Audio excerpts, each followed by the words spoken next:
They all analyze their current situation.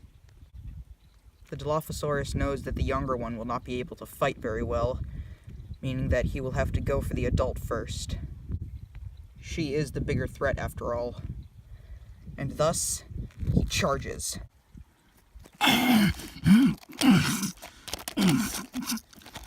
They both have a tight grip on one another, and the battle commences.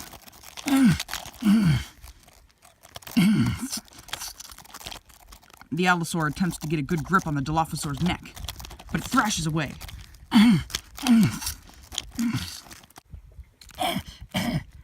The juvenile is very frightened as the battle wages on.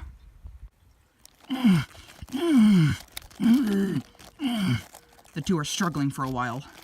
When the Dilophosaurus manages to get a good grip on the Allosaur's head and knocks her over. He is attempting to inflict the final blow, but the Allosaur is putting up a good fight. But as this is happening, the juvenile gets an idea.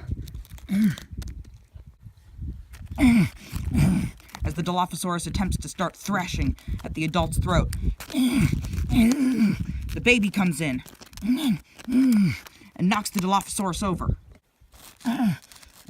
They're in somewhat of a struggle for a while, until the Dilophosaur rips the baby Allosaur off his back. The mother slowly gets up. The Dilophosaurus realizes that he is not strong enough to take down these two predators, so he goes off. And the Allosaurus gives a victory roar. The Dilophosaurus moves to a small puddle that was created by the melting snow, and he gets a drink. Perhaps we shall make him a new character. We shall dub him... Ooh, but he was knocked off of his feet by a huge Utah raptor. He appears to call to someone. It is the Utah raptor's mate. It appears that they saw the battle between the Allosaurs and the Dilophosaurus and realized that he was weak and he would be a very sufficient meal if they could take him down. And they have. So rather than the Dilophosaurus, we shall dub this raptor Dusty, and his mate Silver.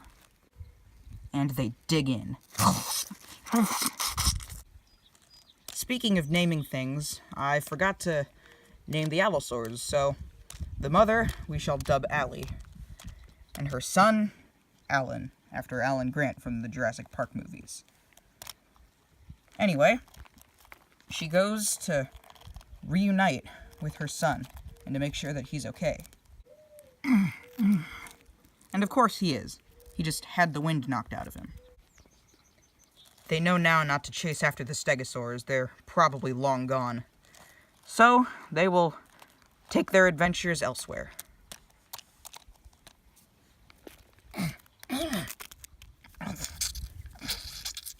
Here we meet up with Ian, our oviraptor friend. It appears that he has been feeding on a carcass of a juvenile T-Rex. But it appears that someone may want it just as much as him. It is the Therizinosaurus. Now, as much as Ian does not want to give up his meal, he knows that he shouldn't mess with a dinosaur much larger than him, especially in this scenario. And although he is very fed up with the Therizinosaurus, he cannot mess with him, and thus he goes off. And thus the Titan begins to feast.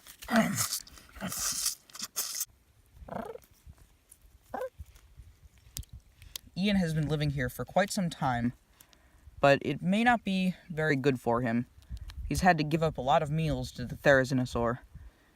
He realizes that he can't stay here anymore. He needs to migrate. And thus, he goes off. On the southern side of the desert, at a lake, some herbivores are getting a drink and taking a bath. But within the murky water lurks a rather strange predator. This is a plesiosaur, who we will call Aqua. Now, this lake usually isn't this big. In fact, this is a very good time for Aqua because, well, of the size of the lake that is formed because of the melting snow. But, since it is usually much smaller, he usually isn't able to get much of a feast. But now that some herbivores have gathered around, he might just get a quick snack. The Pachycephalosaurus will make a sufficient meal. He thinks about it for a moment, and then he goes in. He swims up to the surface and attacks. And he drags the Pachycephalosaurus into the water. He never suspected a thing. Now, the Pachycephalosaurus, which was much heavier than Aqua anticipated, so he just eats him on the shoreline. Startled, all the other herbivores run off. But if that didn't scare off all the herbivores, this next predator will. That's right, it's our old friends Alan and Allie. Now, they haven't gotten a good meal since, well, they killed the first Stegosaurus. So at the moment, they're stalking this Parasaurolophus near the lake. Since Alan is still a juvenile, he needs to learn how to hunt, which is why Allie is letting him get all the kills.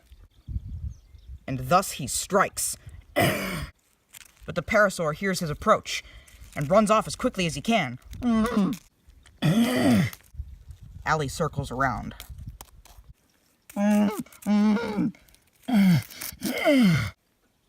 With Alan so close behind, the Parasaurolophus doesn't have many options.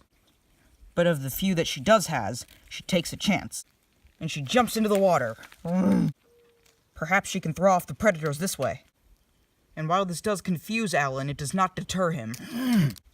But the water is becoming harder and harder to get through as it becomes deeper and deeper. Soon she cannot hold herself up anymore, and she collapses. She is struggling to keep her head above water as the predators move in. But just as Alan is about to strike, she regains her balance, and she manages to get on shore. And just as she thinks victory is on her side, Allie takes her down. She drags it onto the shore, and they begin to feast. Another small victory for the Allosaurs.